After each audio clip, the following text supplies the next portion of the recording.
Danas se ovdje događa Memorial svijeće, odnosno Candlelight Memorial. To je dan sjećanja na ljude koji su umrli od AIDS-a.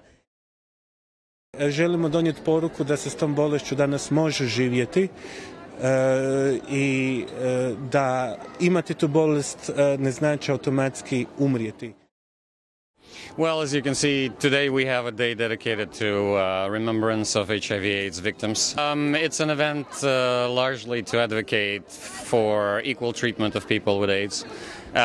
You know, in many countries there's still a stigma about it. The problem is that the rates of HIV infection is growing so fast that in some countries you might be facing an epidemic a few years down the road.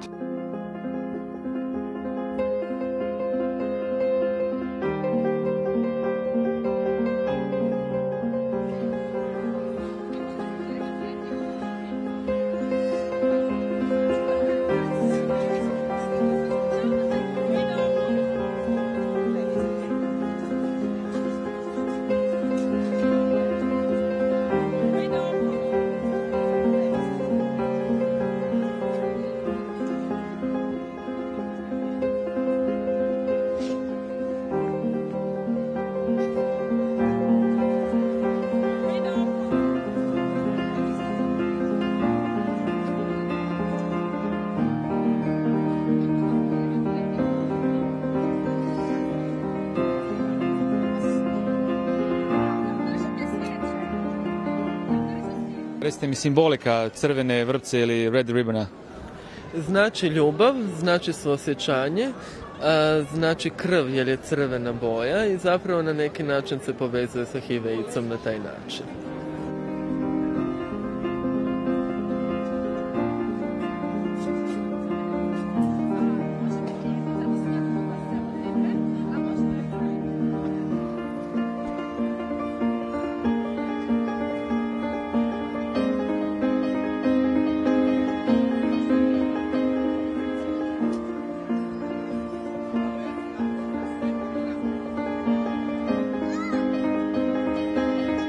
Pomislio sam na to da je bolje pomoć ovima koji se sa tim bore.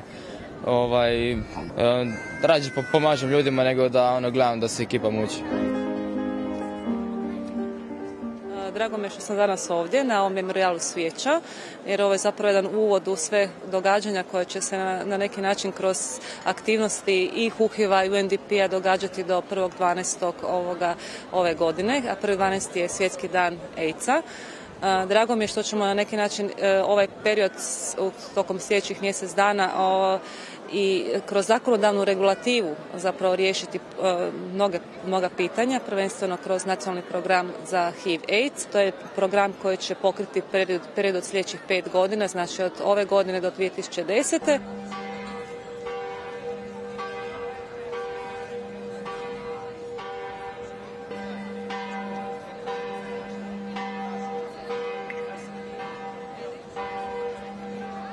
Recite, jel mislite da Zagrepčani imaju predrasude o ljudima koji su HIV pozitivni? Imaju. Pa ste vidjeli kad je bilo u školi Najveći dio posla mislim da nam ostaje baš sa javnosti, baš sa razbijanjem predrasuda, sa razbijanjem diskriminacije, stigmatizacije oboljelih i slično.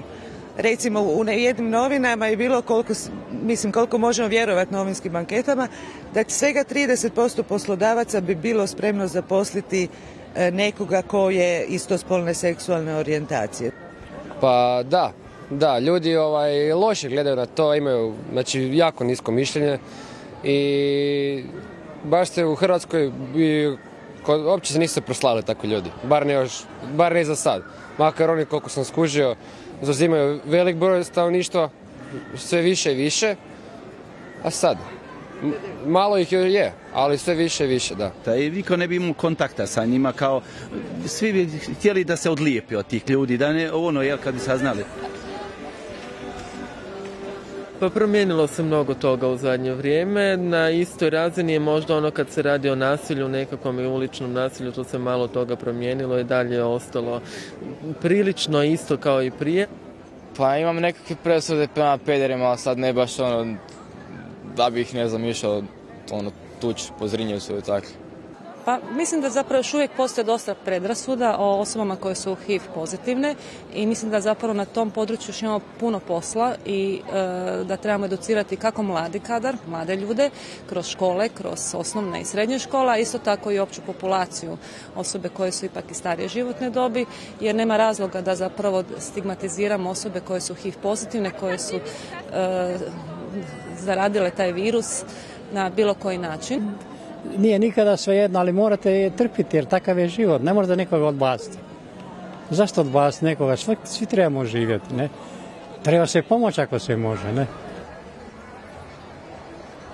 Mladi su se pokazali kao vrlo otvoreni i spremni sudjelovati bilo u akcijama vezanim uz borbu protiv AIDS-a, bilo da sami svojim primjerom ukažu na taj problem, pokažu svojim primjerom da su spremni bez ikakvog ustručavanja pomoći osobama koje su oboljeli od HIV-a. I kako ste zapravo postali volonter? Volonter. Pa mi na Medicinskom fakultetu se već bavimo tako gdje vršimo edukaciju o HIV-u, o AIDS-u, imamo razne takve događaje koje organiziramo i tako smo se mi skupili u kontakte sa HIV-om i sa UNDP-om i ovo je zapravo jedna naša zajednička akcija gdje smo se mi njima priključili. Pa ovako, mi ovdje trenutno prodajemo svijeće, tako da ljudi mogu ili kupiti svijeću da je zapale na grobu nekog svojih bližnjih ili da ovdje je upale na Cvjetnome trgu, tako da kao za sve one koji su umrli od AIDS-a, a osim svijeća mi još dijelimo letke informativne o samom HIV-u i AIDS-u i dijelimo kondome.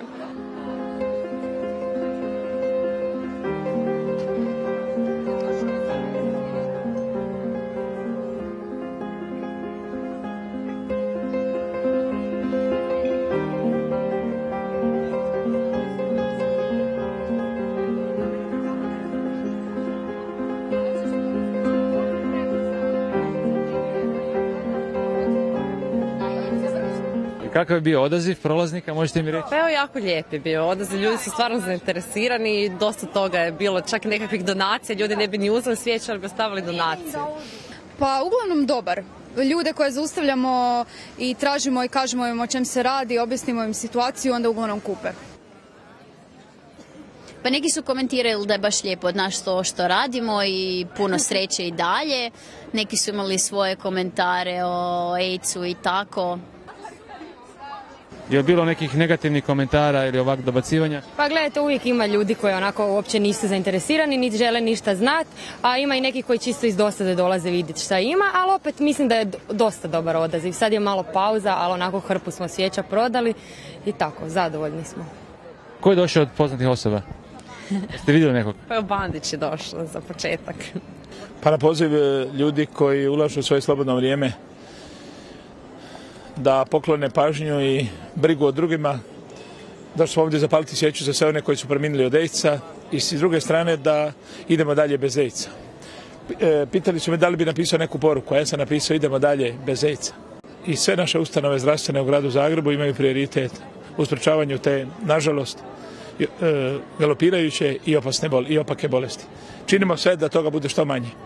Zagreb je topal, on apsorbira, on pozitivno emitira prema svim ljudima, a suosjeća i solidarizira se s onima kojima je pomoć najpotrebnija, a bolesnici AIDS-a svakako zaslužuju posebnu pažnju.